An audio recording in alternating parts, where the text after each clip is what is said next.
Morning, team. Welcome to the 2023 Leadership Live. This is a January session, so thank you for everyone who has come to kick off the new year. So we move on to the next slide, and we always want to start with the reason why. We have a lot of new employees. We got a couple people from the field that I see, and we always like to start with our why. So our reason why is to multiply the blessings and opportunities that have been put onto our trust. And by doing so, Leadership Live gives us that blessings to learn and educate and to keep kind of moving forward and grow. And especially this year, we got in, like Meredith said, we have an exciting presenter this session, and we'll get into that right when we get closer to the subject. But we got a lot of new topics, as you guys see in the email blast. We are going towards our theme, which our theme this year is to kind of come close to our core values and keep that intact and kind of relate everything back to our values. Also, we want to congratulate everybody who actually completed the 2022 Perfect Attendance Award, which all you have received your certificates, and you haven't, please let us know. But yeah, thank you for all of you guys who came to every meeting, all 12, and participated in each one. And it's not too late. I had quite a few who emailed us the questions from the YouTube video, and received perfect attendance because they went back, reviewed those questions, watched the Leadership Live, and submitted it to marketing. So feel free, if you guys don't know how many sessions you missed last year, just reach out to us. Some of you guys are just one-off, so just please reach out to marketing. So congrats again to all you guys, and hopefully this year we have a lot more. So just join. But moving on to our new theme this year, like I said, each theme we're going to go into a core value, and this quarter we're going to talk about innovate to elevate. And to kick us off, we have Dr. O'Mara, who is the dean of Campbell Business School. Dr. Fabar, if you have any introduction towards him, go for it. But no, we're excited to have you, Dr. O'Mara. I wasn't planning to do an introduction, but good morning, everybody. Welcome to 2023, and Happy New Year. Dean O'Mara is my boss, so I have nothing but good things to say about him. I'll stop there.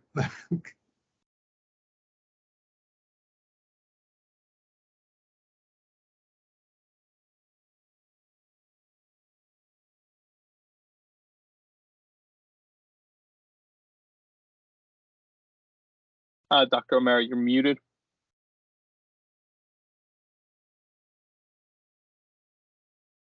How about now? So what I try to do today is talk to me some about change and how change is to be managed.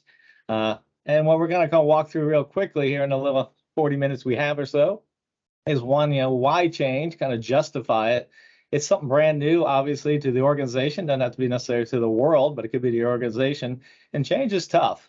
And so the idea will also be how, what's it going to take? So I'm going to show kind of what some of the proven success factors. Most changes don't succeed. So keep that in mind as to why it's so hard. Then the who would be both in order for a change to happen. It's not just the plan. A lot of people have great plans. It's the execution that really bogs it down when it doesn't succeed. And you'll see later on about 60 to 70% of changes don't occur and are not successful. So there's a reason for that. People put a lot of time into thinking why we should change, but yet they don't occur. So there's difficulties in the execution. It takes people. People have to change. Organizations have to change. Could be habits, could be mindsets, could be how to interact, could be behaviors, but change has to occur at the individual level as well as the organizational level. So it's not just the rationale, but in order for you to change, you have to trust. So trust is a little bit different than it has just management. Now, Rosewood, you all have been some successful changes in the past, so that should be helpful for you to be able to change in the future as well. However, sometimes success is a roadblock to change because you've had success. Why are we changing? We're doing it well. We're doing fine. Why do we have to kind of change the organization? So this is kind of the flow. Real quickly, we're going to go through. One will be why change, going to drive that point hard. What happens if you don't? Status quo is a decision. So it isn't, in fact, an absence of a decision. It is a decision. Then talk about why people resist individually, you and I and all of us, as change. We'll also talk about the organizational aspects of it, not just the individual, but you got the entire company has to change. And then those success factors, which is kind of the big takeaways that you kind of think about as you walk away. And then I thought I'd show you one kind of model, a couple of models that people have used in order to help the change process occur. And then, of course, open it up to Q&A. If you have anything in the chat box, I'll be happy to kind of look through it, or just stop, unmute yourself, and ask a question. That'd be fine by me. So that's the flow as we go through it. This is, back up a little bit here. We talk about change. I thought the New Year's has just occurred. We've all had New Year's resolutions. How many of you have done a New Year's resolution for this year? Anyone? Have you ever done a New Year's resolution? All right. Mine is to put things back where they belong. That was mine last year, and I kept it up a little bit in this year. Well, more so towards the end of the year, my fiance Brooke introduced me to the 2-minute rule, and it's going to take me 2 minutes or less to do it, because I won't do it then. So if I'm walking by the dishes and I see a couple dishes in the sink, or I see a shoe on the floor or something like that, if it's going to take me 2 minutes or less, just do it and get it done. All right. Well, that's a good one. Organization. Any other ideas you think of people have it? What do you think the typical one is? Here's some examples if you want to kind of think about. Here's the top ones that people come year after year. I read someplace the other day that something like 25% of all the exercise equipments and gym memberships occur in like a 4-week period here, right around the holidays. And so the other side of it is when you decide you're going to do the New Year's resolution, like Antonio, he's fired up about it. He has a reason for it. He's excited about it. He's believing it's a good idea. People who want to exercise more believe it's important to them. How long do you think the average New Year's resolution lasts? Any guesses? 6 weeks. Wow, you've done your homework. It's 5 weeks.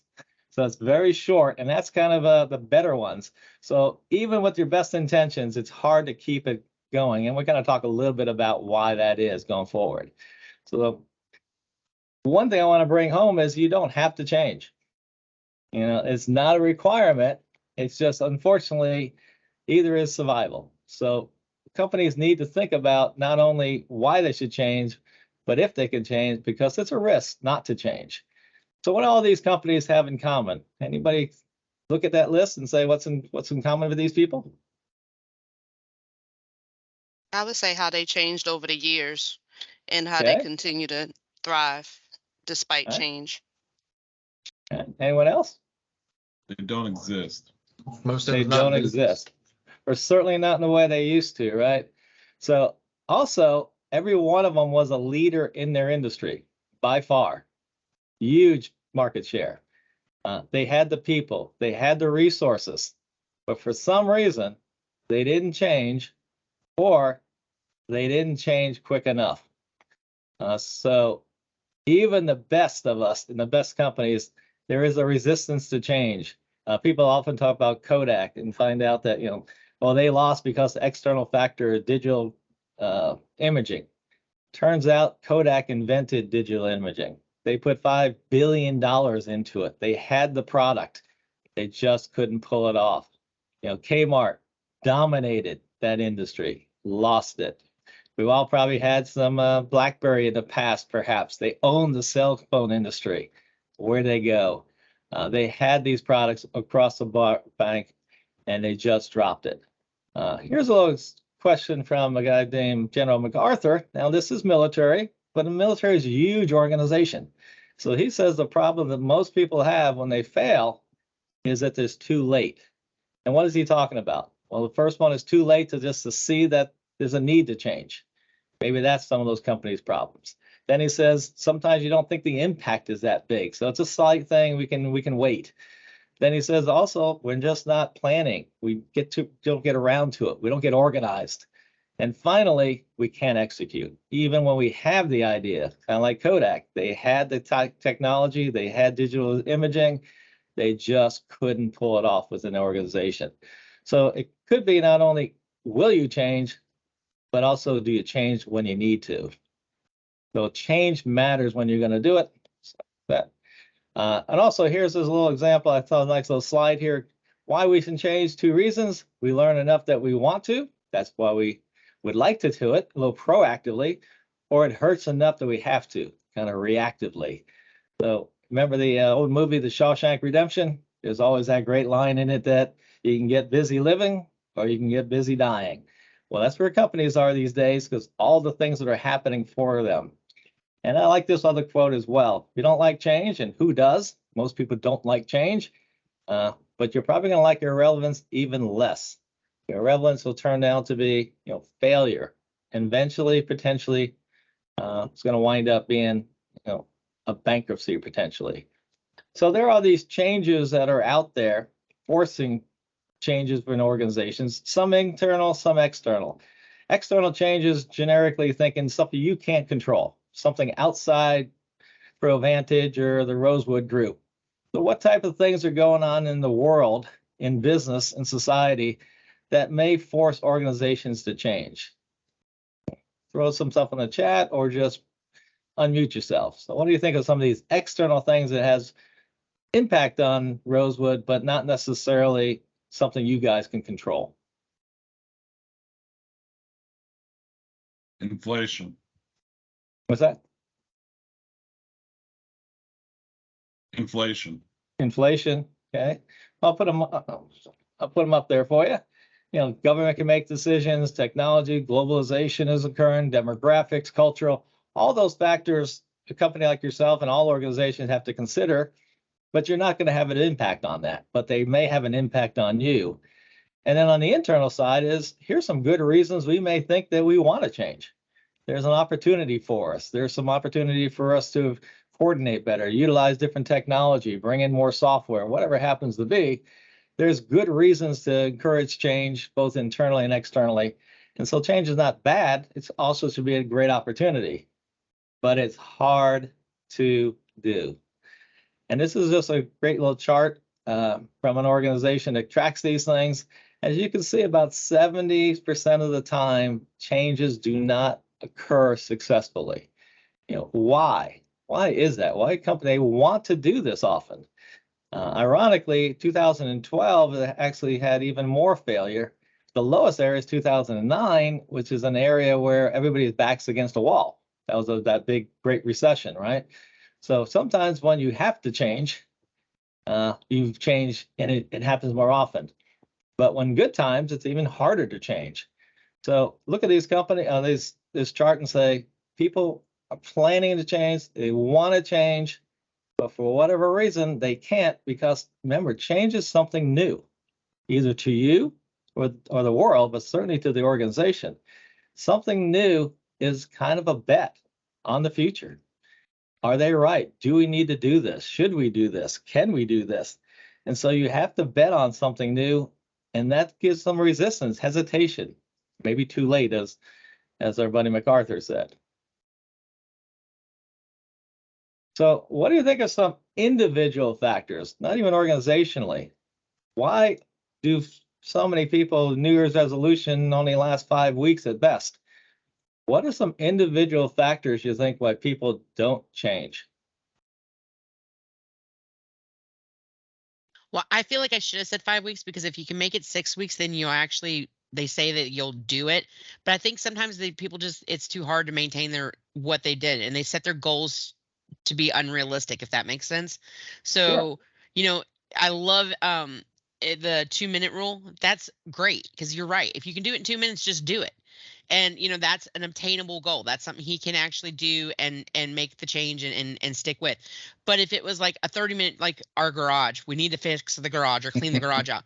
We're going to do it this weekend. Well, it's raining or it's cold, or those are huge projects that are going to take more than just 1 weekend. So, but if we went into it and just said we're just going to start on this corner of it or this, then it would be more obtainable. And I'm using that as a small example, but that's how it is overall. People make these goals that are just too much for them to take on, but if they broke it down into smaller things, then they might actually be able to accomplish it.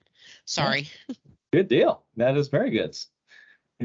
And here's some good examples. Sometimes when you have to change, you kind of lose control. You probably do really good in your job right now.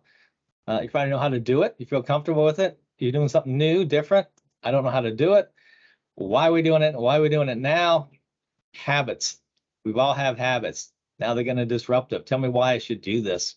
Prove it to me. Current systems have to be aligned as well. Maybe they don't make it more difficult. Confidence. Can I do it? That's a big problem. In the Kodak example, they went from chemistry, what that has to make film, to bits and bytes in computers. People, different job and power got ripple effects out of it. So what happens next? Do I really want to do this? What about the past? Last time we tried this, it didn't work. Why are we doing it again? And this is a big one.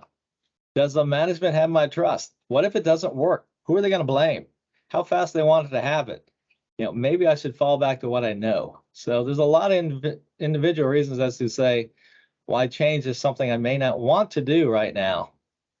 And if you're the manager or the leader of this change process, you got to overcome this. And remember, people are going to have different varieties on these factors and how fast they'll change and how committed they are to change. So it's not just one person trying to clean out a garage. This is now the whole organization that you're dealing with people at different levels, different speeds, different levels of commitment. You got to manage that process. And that's why that trust is real important, because you're asking people to make maybe big changes in their life and their work style. So you want to make sure you have faith. Do they know what they're doing? And will they have my back? So there's a great quote by Buffett that says, habits are like chains until they become too heavy and they wind up making it difficult for us to change when we need to. Again, back to all those companies that are household names that are no longer around. So there are some success factors, and I want to hit them right now before we get too far in. And if you just remember this list or think about this list, these are things that people seem to be successful. So one aspect of it is always communicating as to why. The top management people or whoever's the leader in that particular group may have a good reason why you want to change, but you better communicate the why to the people you're trying to get to change and implement it. And there's this idea of a win-win. Sure, it might be great for you as the leader, it may be great for the organization, but what's in it for me? Why do you want me to change? Why should I change? What am I risking or what am I getting a reward? And if you don't sell that, you're going to have a really hard time getting people to change. If they don't think the garage needs to be cleaned out, it's just fine. Why am I going to spend my Saturday cleaning this thing out? And how enthusiastic am I going to be doing it, right? So second thing, you better provide a good vision as to what's that future going to look like and why. So I better say very clearly, you may have it in your head, but did you provide that idea in the communication? Did you ask questions? Do they actually get what you're trying to do? You might have been thinking about this thing for 4 months. They're just hearing it for the first time. You've thought it all through. They're hearing it for the first time as to what's all the implications of this. Let them ask questions back, provide feedback. Make sure it gets clearer and clearer as to why we're doing it, what's it going to take, and what you as a leader are willing to offer. So make sure you have the support and up and down for the people going forward. You need resources. This is a big one.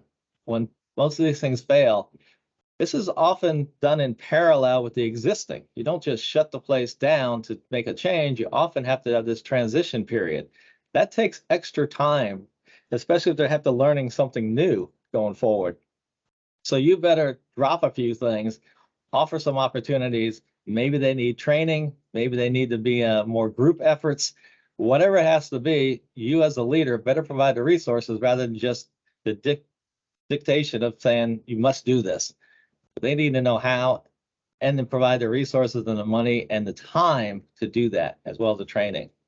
You want milestones, not just when we get there, short milestones. You're talking about the exercise thing. You can't try to lose 15 pounds, but you want to say within a week, I'd like to lose 3. And then another 2 weeks, I'd like to lose another 1. So you get these smaller ones and it builds momentum and success. It makes it harder to go back when you've had success. So you want milestones that are flexible. You don't know how fast it's going to happen. You want to make sure you can have some variability within the organization, that if it is a little slower, you have the ability to do that. Otherwise, it becomes crisis. And it's a process. It's not just a word, a plan that you throw out there.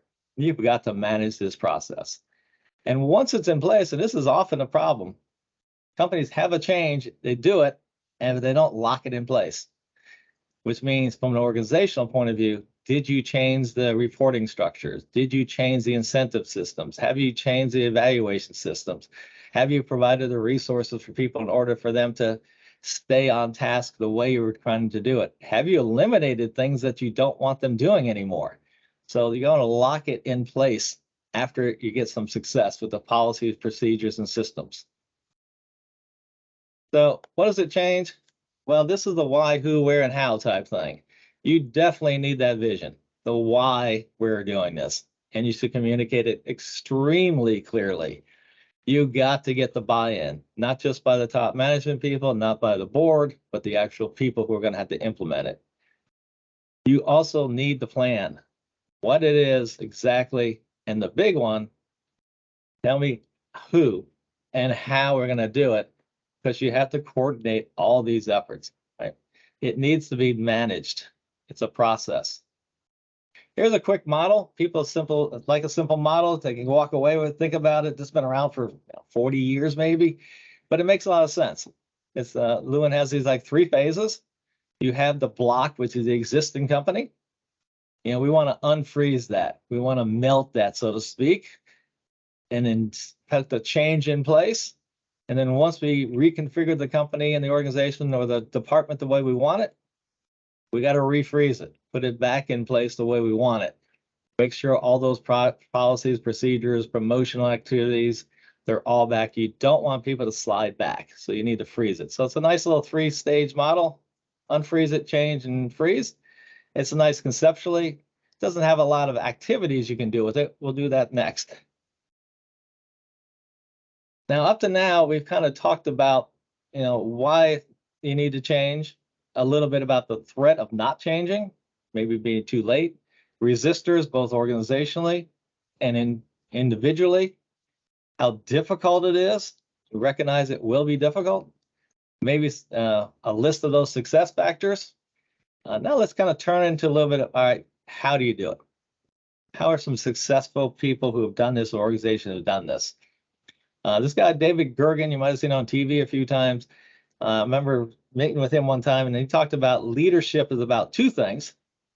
And says leadership's different than management. He says leadership requires change and trust. Management is a little different, saying if management is about doing things better, learning how to be more efficient in doing it. So the same person can be a leader and a manager at the same time. These are not 2 different people, but they're different skills necessary. If you're going to go into some new things and ask people to change, that takes leadership, providing that vision. I always look at it as management stuff you can write on a piece of paper. New policies, new procedures, new systems, new programs. Leadership's in people's heads and hearts. It's a little different sort of approaches. You need leadership to change, and you also need trust. People have to follow you. A leader without followers is just a person. You have to get people to follow you, and in order for people to follow you, think of yourself. Who do you are willing to follow? Who are you willing to trust with your career? You're making a big change. You better have good trust before you ask people to change along with you. So he has these 2 little things about the difference in leadership and change and the purpose of it. Drucker has this great quote himself: leadership is about doing the right things, the right vision, the right approach. Management is about doing the right things more efficiently. Some people always phrase it as leadership is about finding out where the train is going, and management is about getting it on time and keeping it efficient. The nice chart. I like this chart because it shows the same person can do them both. They're just different skill sets. You're all trying to get the same thing. Those are synergies, those resulting synergies. They need both. They need coordination and inspiration to get people fired up. They need resources. They need visions. If you see successful organizations, they have people who can do both the leadership role and the management role. But again, they're not different people. One's not better than the others. They're just different times you need to be able to inject those skill sets you happen to have. And change, the leadership side becomes a little more important in the beginning to get the buy-in, but there's a huge amount of management associated with a good change process. So let's go back to that, create the vision a little bit. What he talked about of changing leadership and trust. All right. Even when you think you have a great idea and it's actually right, we need to change for this reason, you still may have some resistance, not below you, maybe above you, that you have to overcome as the leader. Here's some quotes I've kind of followed over the years. This is a quote by the guy who ran the patent office. Everything that has been invented, and his suggestion was, shut the place down. We don't need it anymore. When do you think he said that? Any guesses? 1825. Wow, you're good. It's actually 1898, but it's not 1998, but it's in 1898 said, everything's done. The world is maxed out on this. He was obviously a little bit wrong. Man will not fly for 50 years. Guess who said that? Wilbur. Good thing he had a brother, right? Because even someone who's a leader in their field, he had problems with the idea, this is so frustrating and we haven't been able to pull it off all these years. It looks like you can't fly. The bomb will never go off. This is the man who led the project. So he was a world-class physicist at the time and also a military person. And he was wrong. 2 years later, you had the bomb. There's only 5 computers necessary once you get this thing going. There's Watson, the head of IBM, probably the most historic person in the 20th century from a business point of view. You all probably have 5 in your office right now, different computers, including in your cell phone and probably your watch at this point. So there's a world-class individual, leader in his field. He missed it by a lot. Television, they'll get tired of it. Kind of now we have because we can stream it, but he was kind of wrong about if people would actually go around on television. Again, Zanuck was huge in the video world at the time, and he missed it. There's no reason anybody would want a computer in their home. There's a founder of DEC back then that was one of the leading software companies and technology companies in the world. And here's one, there'll never the slightest indication there'll be ever nuclear energy. Who's going to fight with Einstein? So these are the best in the field who didn't think the change could happen. Not only should you change, they don't think it was possible. So when you're trying to come up with change, think of the resistance you're looking up. And if they even allowed you to do that in your organization, but your boss wasn't totally believing in it, how big of a leash did they give you? How much trust do you have in them? You want your people to come up with new ideas. You want innovation. You better be ready to manage the process up and down. Okay, so back to those success factors. I just want to add now, it requires both leadership and management going forward. So now we have another technique that I really like, just one approach to it. And this has a little bit more details to it, a little bit more of the idea. Here's what it takes in order to make a change process occur. So let's think back a little bit to your New Year's resolution, whatever it happened to be. So everybody wants to exercise more, get back in shape more. So how would this work through this particular model? So you have phases, in this case, stages, kind of 4 stages that you have to manage, 1, 2, 3, and 4 down there. You have the amount of change. The more change, the more time you may have to spend in each individual stage to get the thing across. And you have these kind of 2 roles. You have the leader who has to manage the change and build that trust to get it through. And you have the followers. And the followers are people who you're trying to execute the change. Hopefully, they're the ones that will implement it and change this organization for the better because of it. So the first stage you have in this approach is the goal, the win-win, the communication as to why we're going to do it. So if we're talking about people who need to exercise more, what type of things would the argument be? Any suggestions on that? If you're the leader and you need to set this goal, but you need to establish a win-win, and you're telling people they need to exercise more, what would be some of the arguments?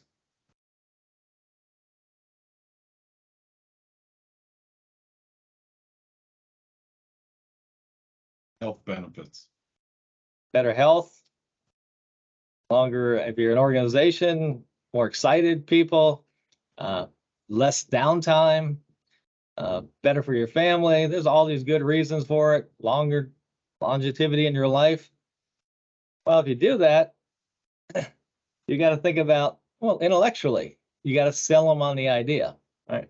So what I like about this particular approach is you see that arc, there's two arcs there. This is the intellectual change, and it's saying in your head, how are you to the goal? So if you're thinking about those New Year's resolution you did, depending on what it is, Antonio wants to get organized in 2 minutes. On December 31st, when you came up with that idea and you convinced yourself, Antonio, that this is going to be something I want to do, how excited were you? Pretty excited. Because you believed it, right? You kind of intellectually said, this is something worthwhile. Maybe you want to go to Spain for Barcelona for vacation. I'd love to be there and be able to speak Spanish. So I'm going to take the next 4 months and learn how to speak Spanish. In your head, what a great idea. I'd be over in Barcelona. I'd be speaking natural back and forth at the restaurants. It'd be fun. It'd be great. And so in your head, instantaneously, you're there. You have committed intellectually to this is a great idea. Now, if your boss tells you to do something, clean out the garage, and you have no desire to do that, you're not there in your head. I don't think I want to do this. You're going to have to convince me more. But if you are there, it's great. But people who make New Year's resolutions, they only last 5 weeks. Companies want to do things 60% of the time they fail. Why? Because what do you have to change besides changing your head saying it's a great idea? What else do you need to do? What do you think the other arc is on the bottom there?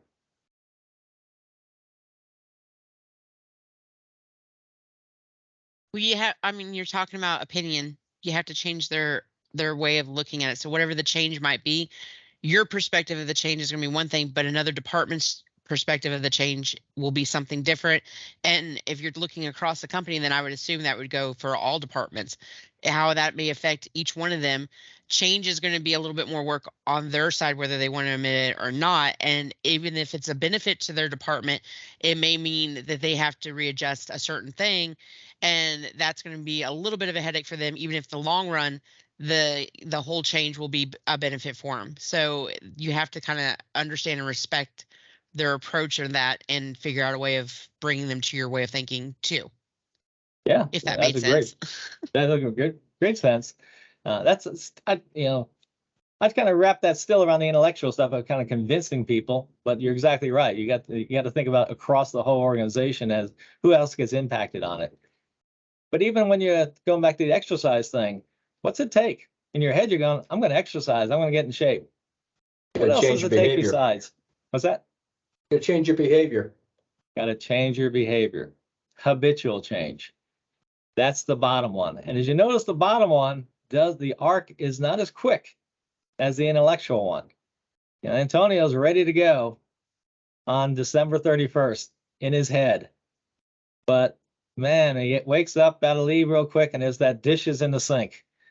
Is he going to stop and take those 2 minutes or not? He's got other things going on. There's something on TV. It's a little bit more difficult. So the garage is a little dirty today. We can do that next Saturday. All those reasons as to, I don't really want to do this. If someone has to exercise, every day, it's a rainy day out there. I don't know if I could catch a cold. You have all these wonderful excuses. So you got to think about from that very first stage, what are the roles? Well, the roles for the leader is you better sell that vision. just like you mentioned, across the whole organization, anybody else got impact. So if you don't sell the win-win, not only for why we're doing it as an organization, but also why you should do this. What's the benefit for you? It could be promotions. It could be because we want to keep a job here. We want to keep the company going. We have to do this. But the followers are having two little experiences themselves. They got that first one, which is excitement. I understand this. You sold it to me. I'm ready to go. The bottom one says, but there's some anxiety. Why would people have anxiety on that New Year's resolution? Why would they have some anxiety and say, we need to learn a new software platform? We need to go into countries we haven't gotten into a bit fast. Where's the anxiety from? From the change itself. It just creates anxiety. We got new phones this weekend. Learning this new phone is like creating issues for me personally, but I'm liking the thing changes. But at the same time, I really miss my old phone, and I'm not appreciating the fact that my husband's converted me over to another brand, and I'll get there. But yeah, it's anxiety because you're used to being able to open your phone and everything's right where it was, and now it's not where it was. It's just like when we do new software. Like when I first joined the company, everyone went to Microsoft Teams. Well, for me, it was just learning Teams. That was nothing. For them, they had to learn from the old thing to the new thing. So it was a whole bunch of like stress factors because it wasn't working right. And I didn't have that because I just went right into the new. So, but it is, once you get used to that, your habitual change and all of that, and then having to change everything, it's not as easy. Where's my financial app? Where's this? Where's that? Those little things you take for granted are now a struggle for a minute. You'll get used to it. But until you get used to it, then it's causing you a moment of anxiety just dealing with it. Yeah, exactly. You're 100% on the mark there. Just think about those people. Most of us have tried New Year's resolutions and gave up, right? So even though we were excited about it, the anxiety is, can I do it? The anxiety is, will this occur? Will I learn this Spanish or not? Will I do this? Can I do it? Do I have the capabilities? It's a new software. It's a new system. Maybe I'm not good at it. Maybe it'll showcase my weaknesses. All those anxieties. I tried this in the past. It didn't work. So it always creeps up there. And that's why the sale of the idea of the win-win is so important, because you got to get over those hesitations, resistors that people are naturally going to have. Anytime you have change, you're going to have some resistance to it. So you need to recognize these people, even though they're fired up about it, someplace inside them is a little anxiety about, make sure I'm comfortable doing this. How's this going to affect me? So let's assume that you even got that far. You got the win-win. People want to do the exercise, whatever. You recognize some enthusiasm. Then you go to the next stage and say, all right, as they go to stage 2, what's the purpose of the leader? What's their role? Well, that, if you meant back to those success factors, they got to start providing some things: training, resources, opportunities, stuff to find out a new reward system that they can work towards. Everything you can do, all those things on a piece of paper, who you can manage, who can you talk to, what available thing you can have. If you're talking about people who are trying to exercise more or lose weight and get in shape, you don't put a bunch of cake in the kitchen. You don't have candy bars hanging out everywhere. You may have schedules. So we will wake up at 7 o'clock and take that long walk or whatever it happens to be. Maybe you get partners. So it isn't just by themselves. You get 2 or 3 people together, have little groups so you can kind of debrief and help each other go through it. All these things you can possibly do. If you have someone who's done this, who it did change their lives, that they are now so organized, as Antonio will be, that they freed up so much of their life, or the person who learned Spanish and now came back and had a wonderful trip because they learned Spanish. Let them come back and talk to you and tell you how wonderful things were. And say, hang in there. I know it's tough. I was there myself. I had some anxiety. I had some difficulties. It's worth it. Here's how to do it. So your job as the leader there is to break down as much as those resistance are and provide as much opportunity and resources as possible, because there will be probably some creeping doubt. You like the new phone system. It didn't work the way you had. You had a phone call with an important client. It dropped because you didn't know how to work the system right. You're frustrated. Other people are frustrated. Now you got a bunch of people, a coalition of people saying, well, this is a bad idea. We need to drop this. We shouldn't do this. I never liked the idea in the start. As a leader, you need to be out there hearing this. You need to get that feedback and say, oh, don't worry, we'll change that. What's wrong? What didn't work? You've got to come up with those resources. Otherwise, they're never going to change those habits, as you see on the bottom there. And the trouble is they may actually fall back to their old habits, plug in the old phone, and it did make the change. Fortunately, if you can get past that, now you had some success. As you can see, the top intellectual chart, they're still there, right? You still sold them. They're still involved. You give some resources. You put them in good groups. You've done everything you can on that front. And now you want to encourage them even further, chart the progress, not to the end, but each stage. Look how far we've come. If you look at where that habitual change graph is, by the time you're stage 3 here, you're kind of almost halfway there. Show people that. Show how far you've come, how much success you have. Maybe you wanted to lose 15 pounds, you've lost 8. Not quite there yet, but man, you lost 8. So be excited about that. Celebrate it. Recognize people who are doing the right things. Show some examples of a great failure where someone tried to do the right thing, it didn't work out, but they kept on going, they kept on pursuing it. So it's okay to fail, because most change opportunities will have failure, will have bumps in the road. You want to make it okay to have a few bumps in the road. It's a new system. You want to show as a leader that you're willing to accept that and you're willing to recognize it and help somebody.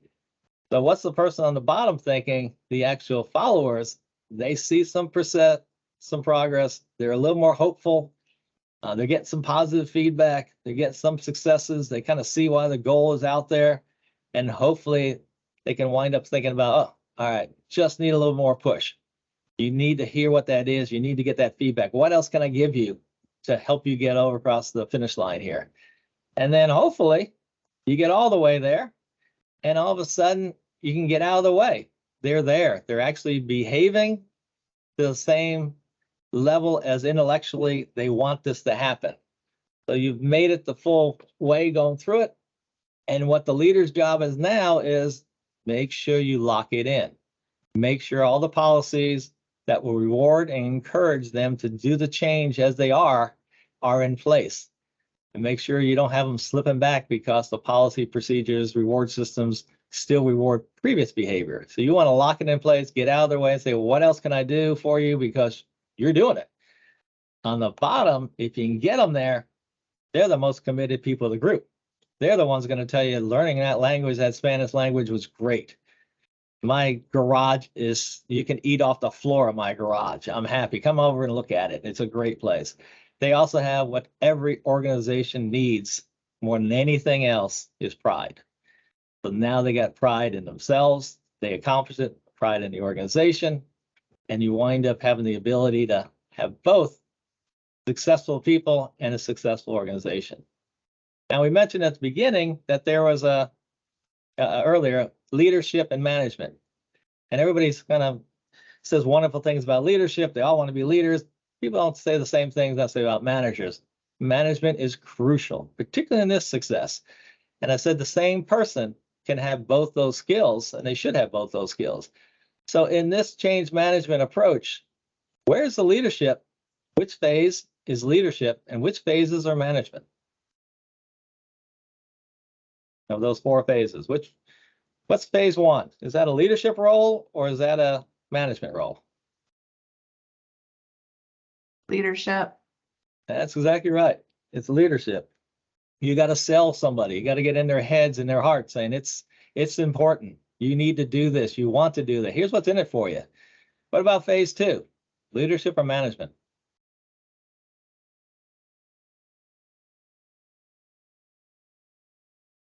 Allocating resources, giving them structure. Management. That's management. You can write it down on a piece of paper, right? Here's the processes we're going to go through. Here's the procedure we're going to aspect. Management or leadership phase 3. You're putting out charts. You're talking to them. You're finding out what else I can do. You're recognizing them. Leadership. Leadership and management. I'd probably put more management only because one thing about management is you got to be present. It's detailed oriented. You got to be there. So it's much more of a management skill there. But it's certainly obviously when you come back to recognizing and rewarding, you got some encouraging, and that's getting in people's heads and hearts.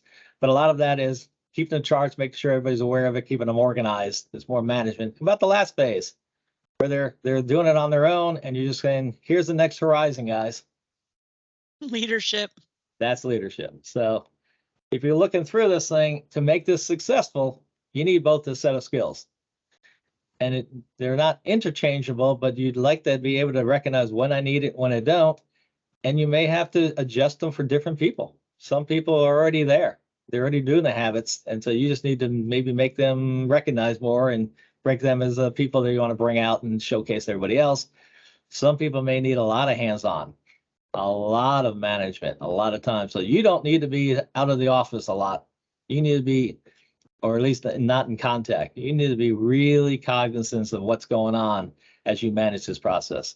Obviously, the amount of change is going to dictate how much of your job is going to be leadership, how much of your job is going to be management for this particular change. And the final thing I'm going to show you is another pretty easy little diagram that you can use. It's very simple, but it's a nice little approach that you can get on a piece of paper again. And all you're doing is you just list. There's these status quo you're at here. There's all these forces we talked about. It could be demographics, it could be global, it could be competition, whatever it happens to be. All these forces you can list and say, here's why we got to change. That's part of your sales idea, the win-win. And then there's all those resisting forces that you've kind of listed out, and then get specific to this particular project you're working on. So here's all the forces that's resisting organizationally, individually, systematically, whatever it happens to be. And you list all those forces. What's nice about this approach is you have that list on the right-hand side that you can start developing a plan about. Also, if you're people that you're trying to, the followers, the people you're trying to motivate to change, at least they see their resisting forces written down, that you're acknowledging there's an issue here. That goes a long ways in people's minds, saying my boss, my leader, whatever, that person understands where we're coming from. And now we have a place we can talk because he recognizes or she recognizes this is something we got to overcome. Just listing those things helpful, developing a plan around them, constantly communicating about those resisting forces. Where are we? It goes a long ways to manage that process. So hopefully that gives you a couple of diagrams, the basic freeze, unfreeze, change and freeze, the one with the intellectual and habitual change, and now this force field. A couple of things you can take away and kind of utilize. That's pretty simple to put in place. Again, this is kind of the last success factors to reinforce it. Communication, communication, communication. You got to sell the why. You better explain what the new is. You better have the resources. You better understand it's not going to be smooth. You need to lock things in place. And you got to be able to put on both the hats of the leader and the manager, and also an empathy with the people you're trying to change. But with that, I think that's about 50 minutes.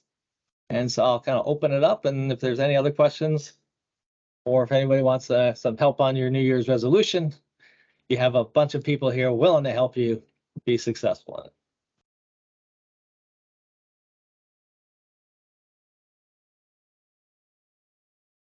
I don't have any questions, but I do want to say thank you. I enjoyed some of your quotes and references and some of the companies that you brought up, because some of them I didn't even realize were in jeopardy, and some I was like forgot about. So I do appreciate all your slides and everything, and you coming and speaking with us today. So thank you for that. That's kind of you. Thank you very much for the opportunity.